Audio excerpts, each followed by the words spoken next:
Hello, everybody. Alright, really sorry about the interruption. Let me just take a look. So they have got their full forces. Basically, that was just my computer crashing. I believe... So I'm still of the opinion that this is memory problems partially brought on by OBS. This kind of sucks because I have got all of the losses from this war, but I've erased some of my gains. The file was originally corrupted, but not permanently so.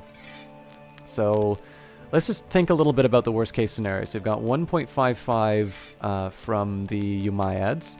You've got an additional 166 from their allies here. So in this case, we're looking at about 3 and change. And then finally, with their forces, they've got 2. So they actually have enough to match me. If they unite. So there's an argument for me giving up a siege specifically so I can interrupt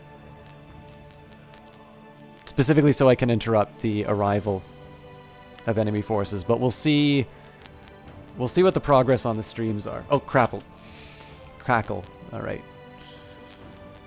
Thanks for letting me know, Kite.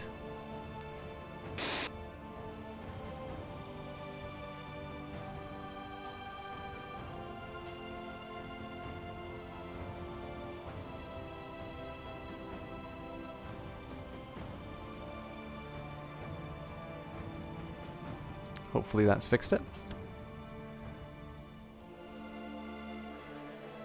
Alright, so let's see what we're sitting at as far as strength.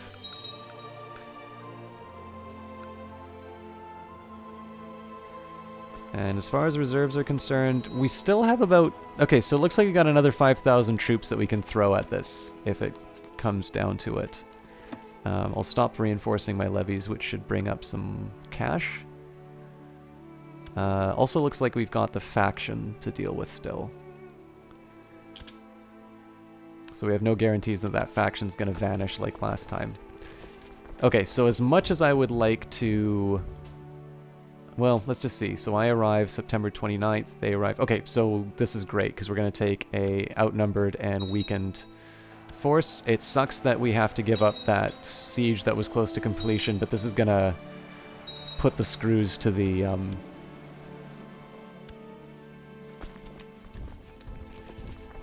to the reinforcement plans. They've now been reduced to 818, and that's effectively neutralized their force. The remaining force here has 1125. Now, they're going to pretty much stomp these raiders, so I'm not too optimistic about the casualties they'll take. Yeah, 1479. So in this case here, that's a fairly manageable amount. They'll probably wait to be reinforced, and in the meantime, we're going to be able to take on the, or to lay siege to some remaining forces. In this case, we've got 75% war score, so we're in a fairly good spot. All right, a large merchant caravan from distant lands has arrived at the gates of your stronghold. Their leader, a jovial man of massive girth, pleads with you in a strange accent to grant him shelter from the elements for the night. Very well, let them in. As evening falls, the fat merchant sits by the fire and regales you and the rest of the court with stories of his travels. His appetite seems insatiable, but as you do not wish to prove a poor host, you order the servants to bring him a second serving. Tell us more about this mythical realm of Hindustan. Dawn breaks and the caravan prepares to move on. The merchant insists on leaving you a gift, as thanks for your great hospitality. He shouts a terse command in a foreign language, and a young man comes forward. This eunuch will serve you well, the merchant says. He is loyal to you, his new master, or his loyalty to you, his new master, shall be beyond reproach. That is very kind. I will accept your gift. Now, I found out, if I go under my minor titles, it turns out that you actually have a court eunuch position. So he's Greek, and eunuchs may perform valued functions, court functions, and be trusted in the presence of women. So in this case here, I now have a court eunuch.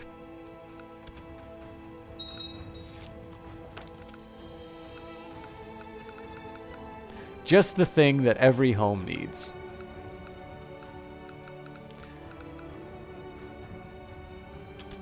Let's see how we're sitting. Okay, so the faction did wind up disbanding.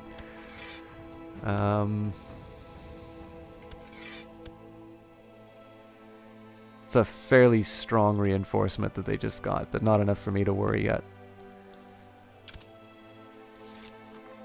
Ask politely. Again, fairly big economical damage by giving up some of these sieges, but as a whole, I'm making money, so... Honored Emperor, thank you for reminding me of my duties and obligations as a vassal. You are right, of course. For the foreseeable future, you have my promise not to support any factions conspiring against you. To the learned Scholar Pepin, blessings on you and your house. We propose that Prince Timotheos of the Byzantine Empire and Yuta de Paris marry. I don't know if this makes an alliance because she is a bastard, but let's accept and see what happens.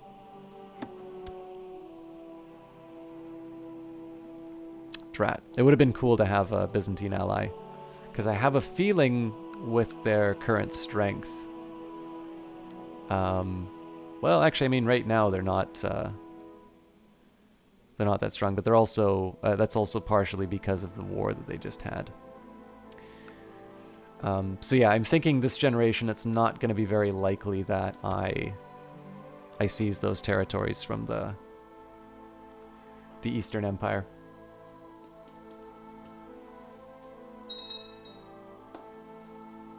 So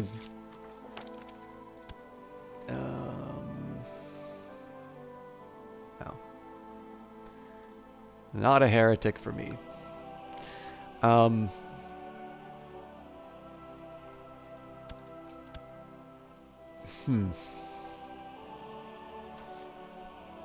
still keeping an eye on this heresy. I still think the way to handle this is to keep sieging provinces, because at 80% war score, there can't be that much left to work with. I'm just worried about all this good work being undone by one unlucky invasion force, but...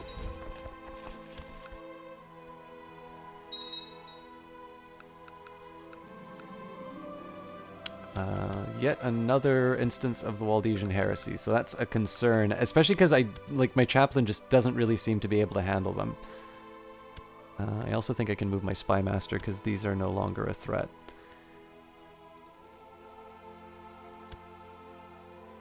Theodoric feels like he's got too... Well, he probably just has a lot of titles.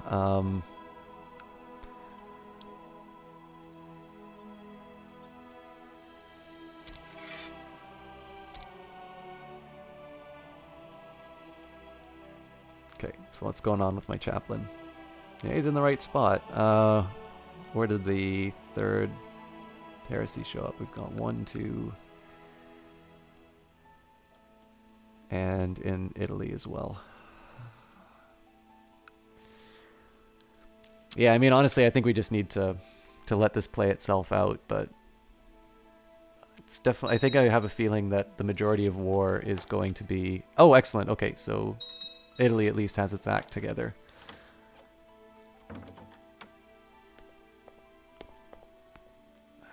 The Basileus wants more marriage. Oh, okay, so this is definitely going to give me an alliance. It doesn't, but I married him directly.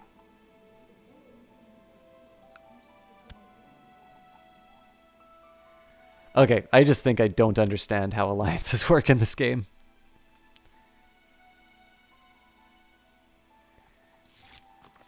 On the plus side, it means they're not going to declare any wars. Oh, hey, so all my complaining about my bishop seems to have accomplished something.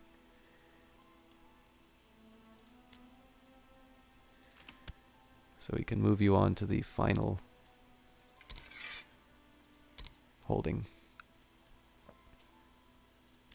Again, the hope is that they're not going to get reinforcements. If they do, I'm in some deep trouble. I believe I'm still loved by everyone. Yes. But I think we have some bishops that could like me more, so let's find The one who likes me the least.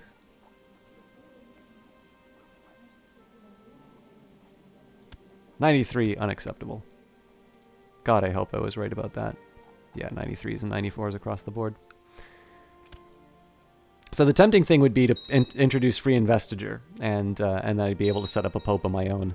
But in this particular case, I'm not going to do it. These guys are a little frightening. So he's growing his troops at a fairly substantial rate. I guess technically so am I, but... He also has a rebellion to worry about, though, so maybe I should stop worrying. But looks like they're making their move, so... Gundold is not satisfied. He keeps asking for more toys to play with. I could let him have them. He will become greedy, diligent, or possibly trusting. Encourage him to play outside instead. 60% chance of becoming diligent, but 40% chance of becoming cynical. Teach him some humility, where he will gain the humble trait. What does that give me? Piety. Not worth it. And off to the nannies with you, Leech. We'll encourage him to play outside. Gundold seems to work hard when he needs something done. He's gained the diligent trait. A good trait to have in a ruler. Okay, so as much as I hate giving up this this siege, this is actually a fairly healthy number to attack.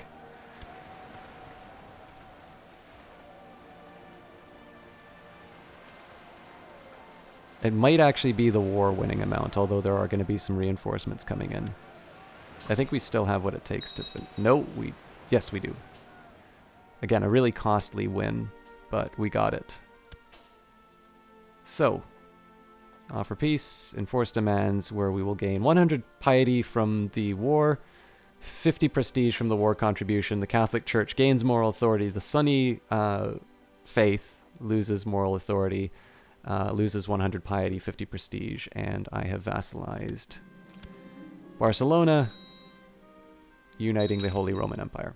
So, on to the next batch of unbelievers. I also need to redistribute my titles in a slightly less insane fashion, because I own it all. He is actually... This is the only guy who is eligible. Oh, wait a minute. That's definitely not true.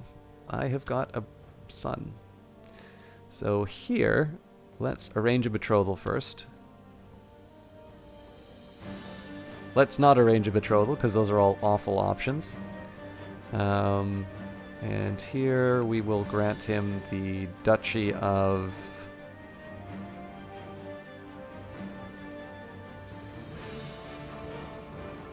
Oh, right. Because of the Gavelkind succession laws. Alright, screw it.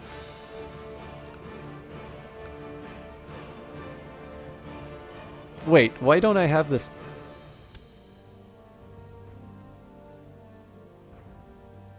Do I need to create it?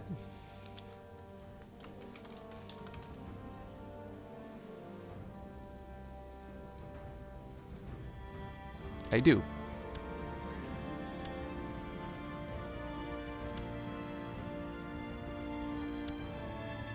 Alright, so hopefully I can grant him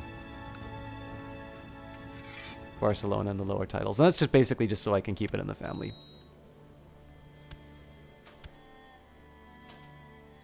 So I can get a new chancellor. Let's figure out... I mean, it's really hard to... It's really hard for me to say... Send this chancellor off to make people like me more.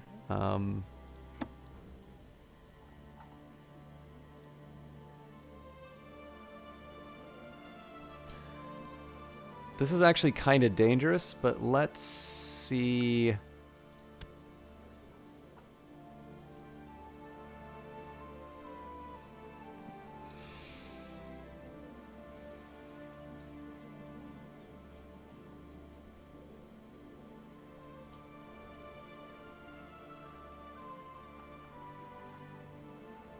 Let's see if we can do some economic damage to the So there's two things that we need to worry about, which is the absolute size of the Byzantine armies, and then we need to worry about their ability to call in allies and reinforcements. So no allies, but they could potentially buy mercenaries. Right now they're at a negative amount of wealth. But how do we ensure that stays that way? Actually, going after the ecumenical patriarch seems like a really good way. But they also probably have a spy master there, which would catch my...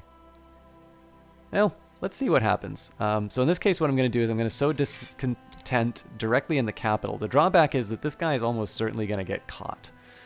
But the potential bonus is that not just a figure who gives wealth, but a figure who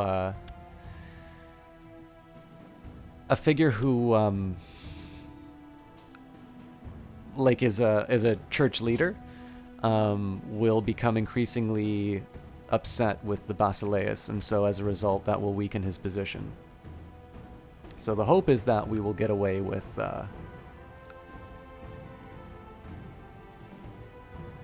I don't know, making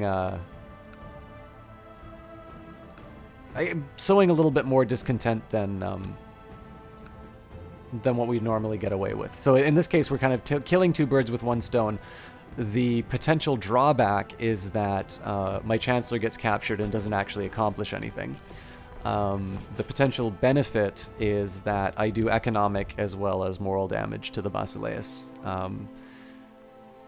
It'd be kind of cool if I could sow discontent between him and somebody who...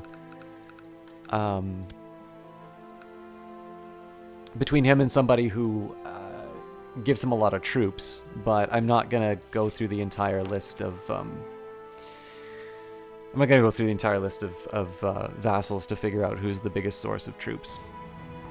So... My liege, I'm pleased to report that your errant subject Hildegard has been... I don't care about subjects, I care about regions. So now we deal with the still about 3,000 strong revolt.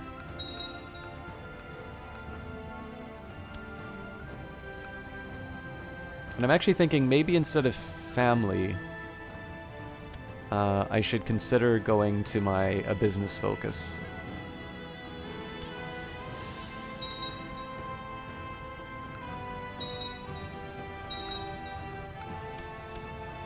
I'm just trying to think what the two advantages would be.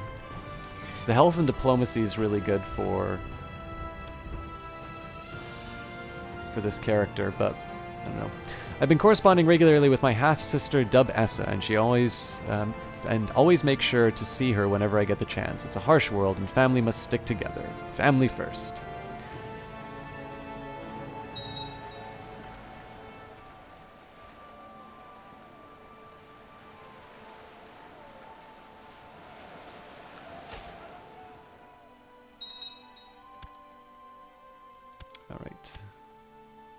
Got the victory against the heretics. I think I'll wipe out their army first, and then we can worry about sieging back the provinces. Oh, don't need to because we have succeeded. So we will enforce demands. We will drop the rest of the levies. Actually, let's try it this way. That's what I thought. So we will take back Paris. Let's actually cut it in half. One group will go to Paris, one group will go to the north. I can assign a new commander, so let's get that out of the way.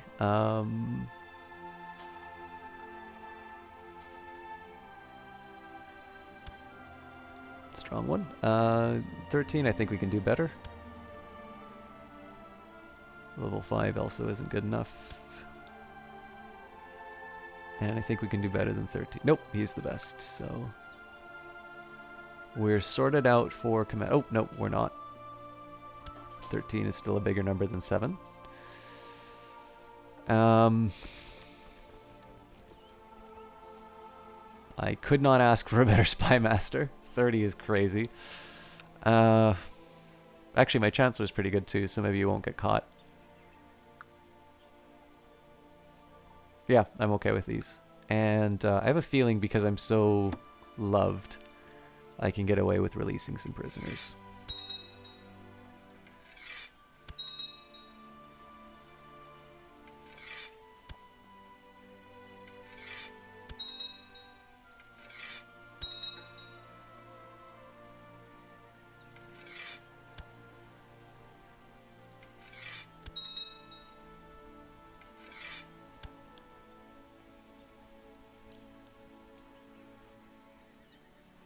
Alright, so let's watch the money pour in from...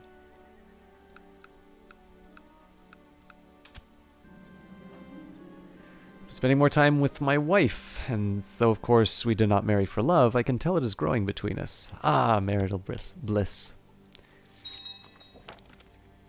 Alright, more ransom notes, which I believe will give us the option for a grand tournament, so let's get that out of the way right now. I've sent messengers from around the realm to spread word that a grand tournament is to be held. Tournament begins soon.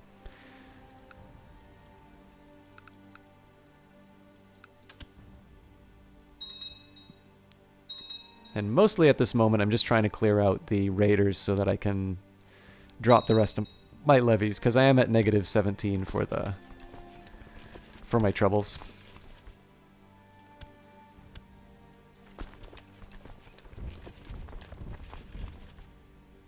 Why not try for legalism theft in Byzantium? That would require my spy master who's currently dealing with factions. But a good thought, for sure. I definitely want to make sure that my factions are kind of sewn up before I deal with anything else. Okay, so can I afford to drop these guys? Yes, I can. These guys, yes, I can. So we will recombine my... It's time to let the tournament to begin, and for the next 2 months, let all show their martial brilliance. I think in this case I'll move my retinues a little bit closer inside. My liege, your guest Dagric Senwa has been tragically wounded during the tournament. Most unfortunate. And actually... Oh, looks like we've got a peasant revolt of... several... Nope. Okay, so 2,000. I'm going to need to raise my own troops for that, unfortunately. But gives us some target practice.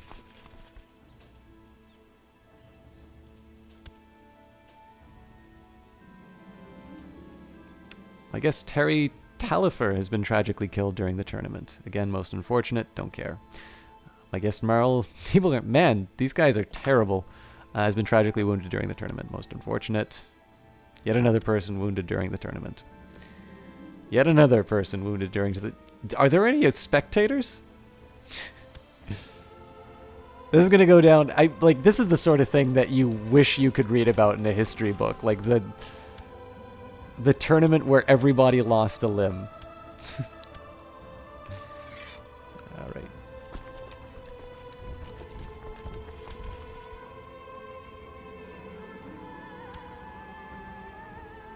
Alright, Daufer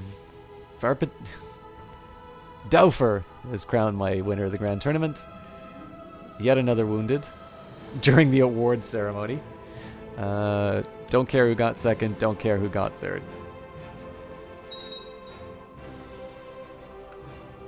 Tournament is over and now time to bask in the glory. Hooray, everybody likes me and I gain prestige. The whole reason I did that.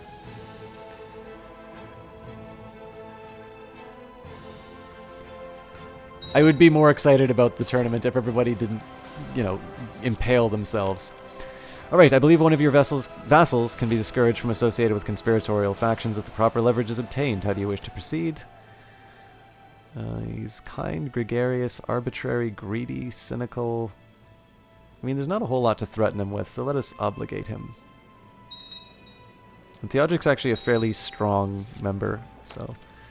Thank you for reminding me of my duties and obligations. You are right, of course. For the foreseeable future, you have my promise not to support factions conspiring against you. So, if we can get one more... Yay! Okay, it's all done. So, let's do what CPO Williams recommended. And find the most advanced laws. And in this case, we won't actually risk Byzantium. We'll go to Alexandria, which isn't as likely to have a... isn't as likely to have somebody protecting against spies there. Of course, if we go into Constantinople, it's likely that they're going to put their spy master there to protect the Basileus. But if we go to somewhere like Alexandria, it's very hard for somebody to say, oh, let's put my spy master there. Clearly we're going to get robbed. I mean, again, the AI is going to do what the AI is going to do, but it seems to me that that's a slightly better strategy than trying to set up shop in a capital. All right, bizarre and repulsive evidence regarding one of my bishops. Well, I like money, so I will keep his strange bedtime activities to myself. Enforce demands. Rebellion has been dealt with, so. Drop the troops. We've got a fairly healthy balance, so let's go back to reinforcing my levies. And again, I'll put them a little bit closer to the heart just so that, well, no, you know what, let's chase down. With 1,600 troops, it's probably unlikely that there's going to be a raider strong enough to deal with them, so let's just take stock of our country, and I think we'll call that for the evening. This seems like a good... We're kind of in a... We're at a good point to sort of figure out what our next move is going to be. So I am Pepin II, the Magnanimous of the Holy Roman Empire. Perhaps not as prestigious as his dad, but certainly somebody who is of no less accomplishment. As far as empires are concerned, so if we just take a second here and look at the de jure empires, we've effectively got all that we need for the Holy Roman Empire. We could come quite close to creating Germania, I think. Let me just take a look. So I suspect we'd need to claim Bohemia, but otherwise we'd pretty much be there. I'm actually curious.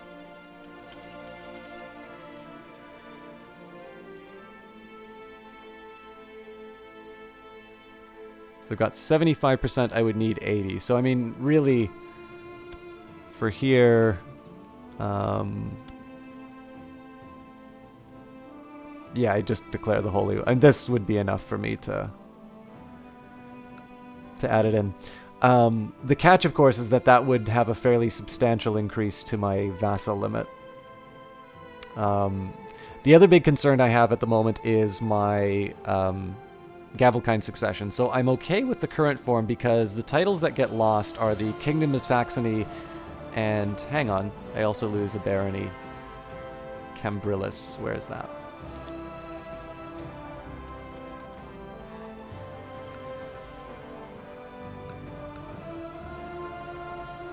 Oh, that's not a worry at all. That should probably already be in his hands, but I like the fact that I get stronger. I get more troops with that. So, if I create the Empire of Germania, it's very likely that goes to my son, which means that I now split the empire in half, which is the least desirable option. So, the nice thing about Gavelkind succession is that all that I lose to my brother will be the Kingdom of Saxony, which in this case is just this little corner up here. He's not strong enough to resist me, and I will, I'll be able to change the laws to accommodate sort of my whims, if you will. I mean, there's also nothing to say. Like, if I could just go, once I reach my 10 years, I might just decide, you know what, seniority is the way to go here. I want to make sure that I hold everything under my name. Still not sure that's quite the way to go, especially because it would be nice to switch the laws of Saxony to agnatic cognatic. Another goal would be to maybe switch to free investiture so I could create my own pope, but the other thing I can do there too is I could unite Christianity first and then create an anti-pope. There's merits to both.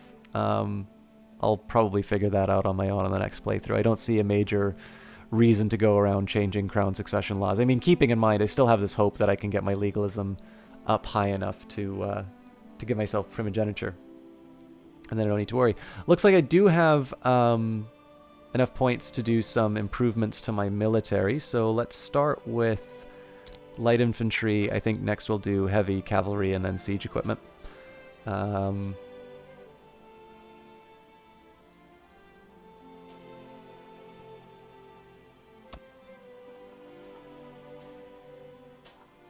don't believe I can take the kingdom.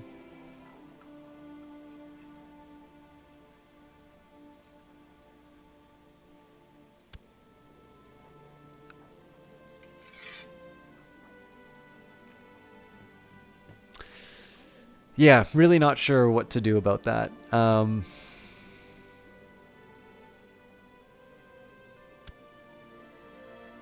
As far as this guy's heirs are concerned,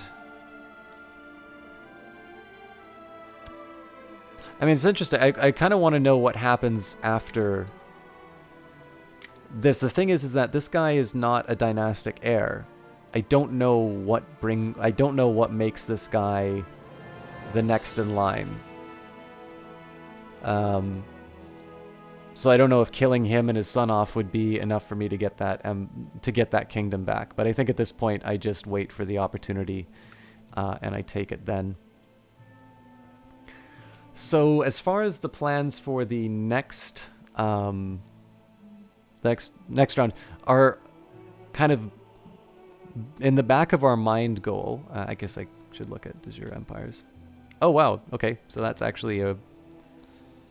actually a Byzantine territorial holding. So we should actually be focusing on this if we truly want to bring it back. But oh wait, okay, so this is interesting. Do I even have a claim on this? I should, because I'm king of Lombardy.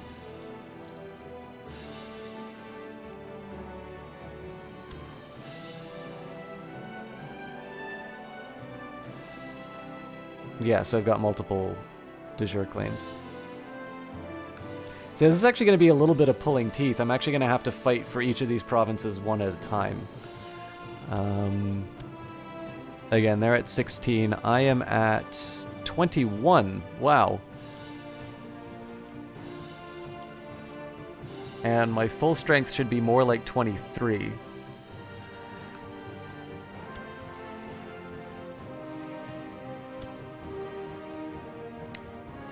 But they do have wealth.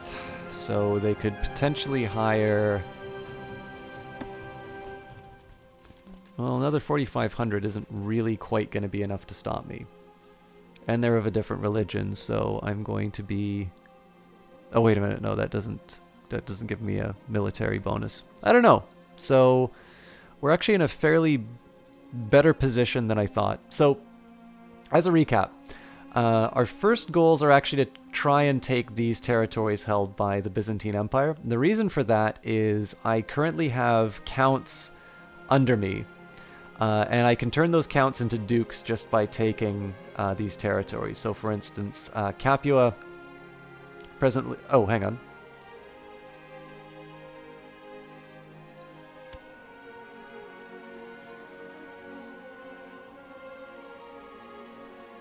It says he is the Duke of Alemannia, but it doesn't actually have...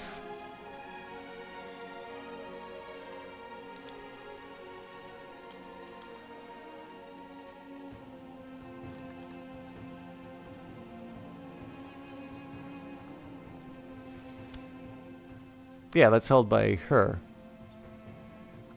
That's weird he's got that Duke title. Anyways, he is a count. So again, I turn him from a count to a duke, and I add Neapolis to my holdings. Likewise, I've got the Count of Salerno.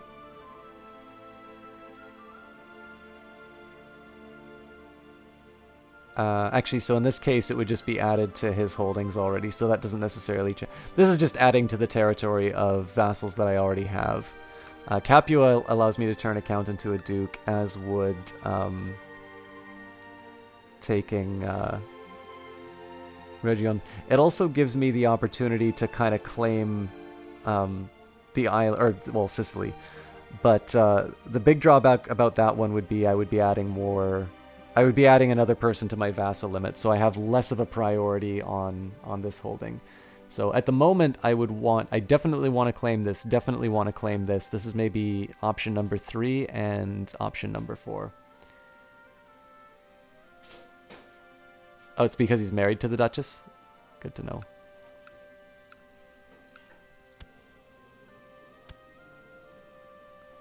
Hang on. Oh, wait. I'm on the wrong guy. Yeah, makes sense. And apparently she's unfaithful. Good to know.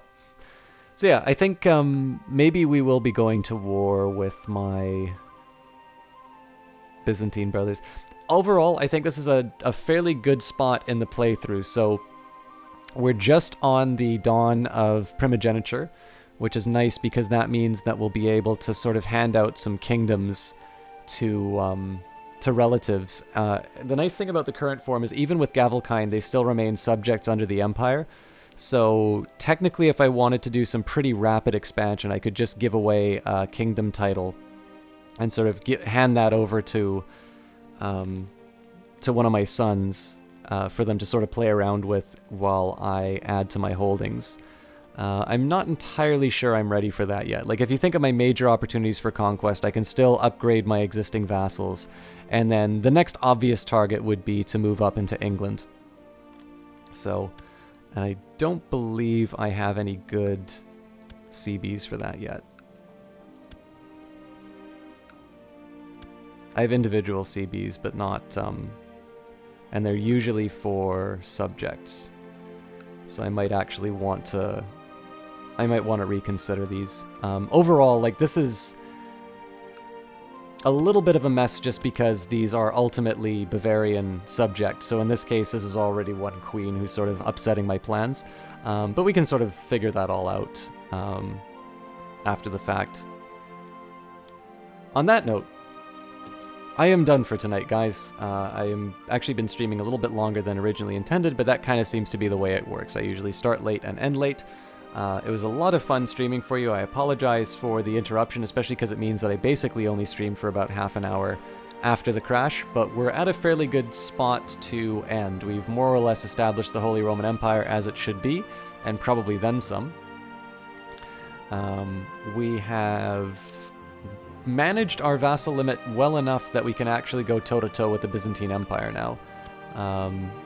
Again, they are a little bit knocked on their back, but now seems like a good idea, a good time to take advantage of that, and we'll at least be able to defend ourselves if they want to launch a counterattack. And I don't know, it gives us some options in terms of what we do for the next few rounds.